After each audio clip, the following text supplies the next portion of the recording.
Assalamualaikum warahmatullahi wabarakatuh. Saya Lefza Melda Rianto dari kelas 1011 akan menjelaskan mind mapping mengenai penginderaan jauh. Sebelumnya, kita harus mengetahui apa itu penginderaan jauh.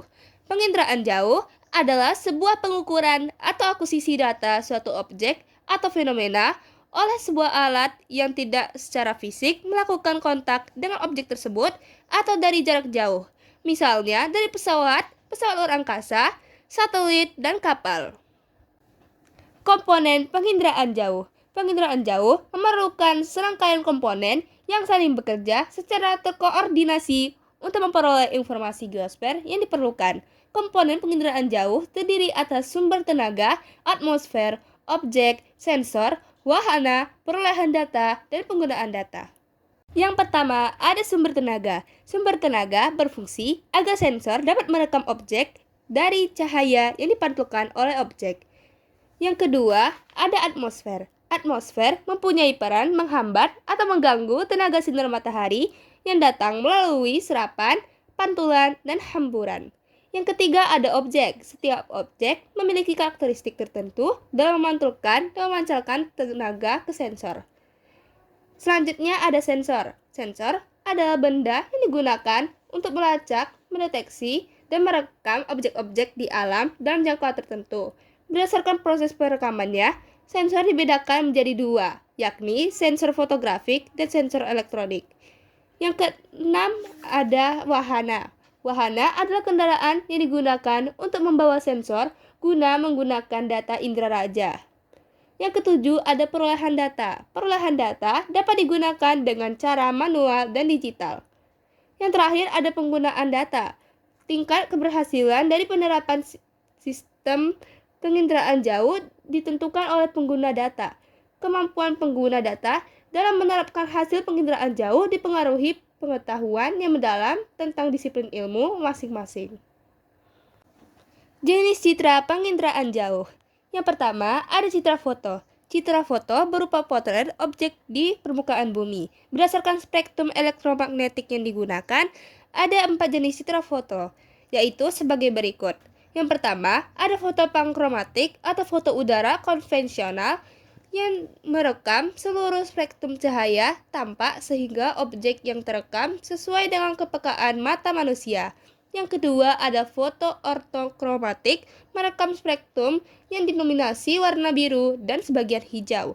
Oleh karena itu, foto ini biasanya digunakan untuk merekam daerah perairan dangkal dan survei vegetasi. Yang ketiga ada foto ultraviolet, merekam spektrum ultraviolet. Umumnya, foto ini digunakan mendeteksi tumpahan minyak di laut karena lapisan minyak akan memantulkan radiasi matahari dan membentuk rona cerah dengan kontras yang besar. Yang terakhir ada foto inframerah, merekam spektrum inframerah jarak dekat.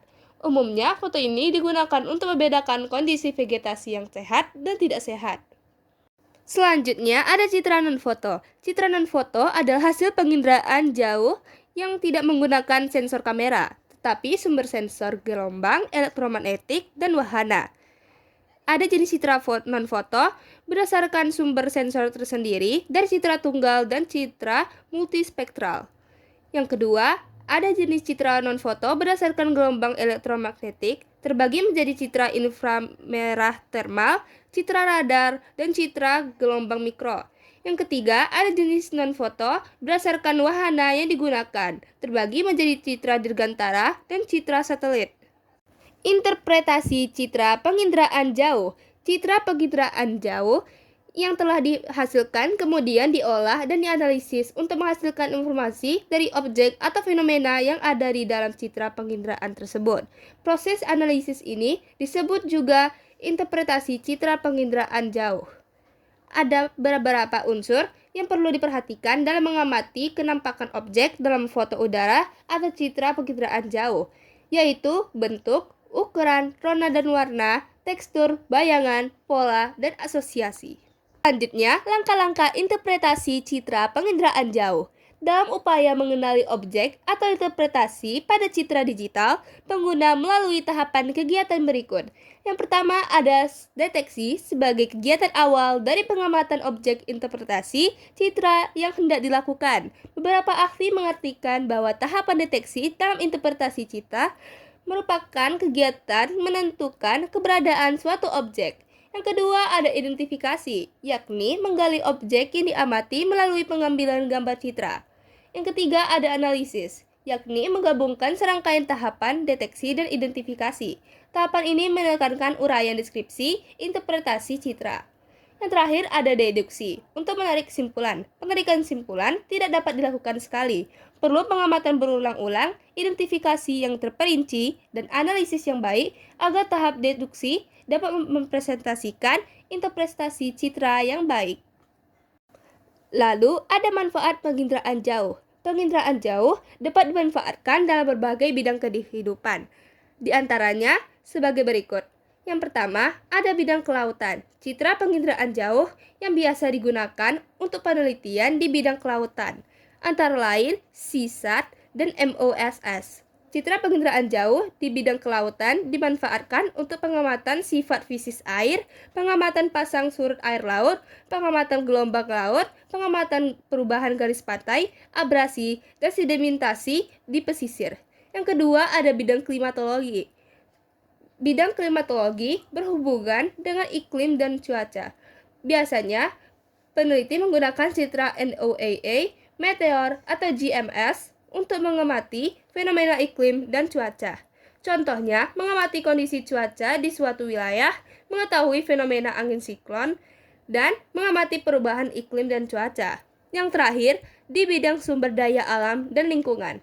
Citra penginderaan jauh yang digunakan untuk analisis sumber daya alam dan lingkungan, antara lain Landsat, Soyuz, dan SPOT.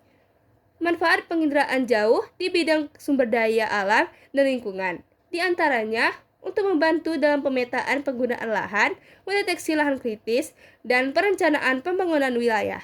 Sekian yang dapat saya sampaikan pada video ini mengenai mind mapping penginderaan jauh. Mohon maaf jika ada kesalahan, kata, atau kesilapan dalam mengucapkan. Saya Lemza Muldia Erianto mengucapkan terima kasih dan sampai jumpa. Wassalamualaikum warahmatullahi wabarakatuh.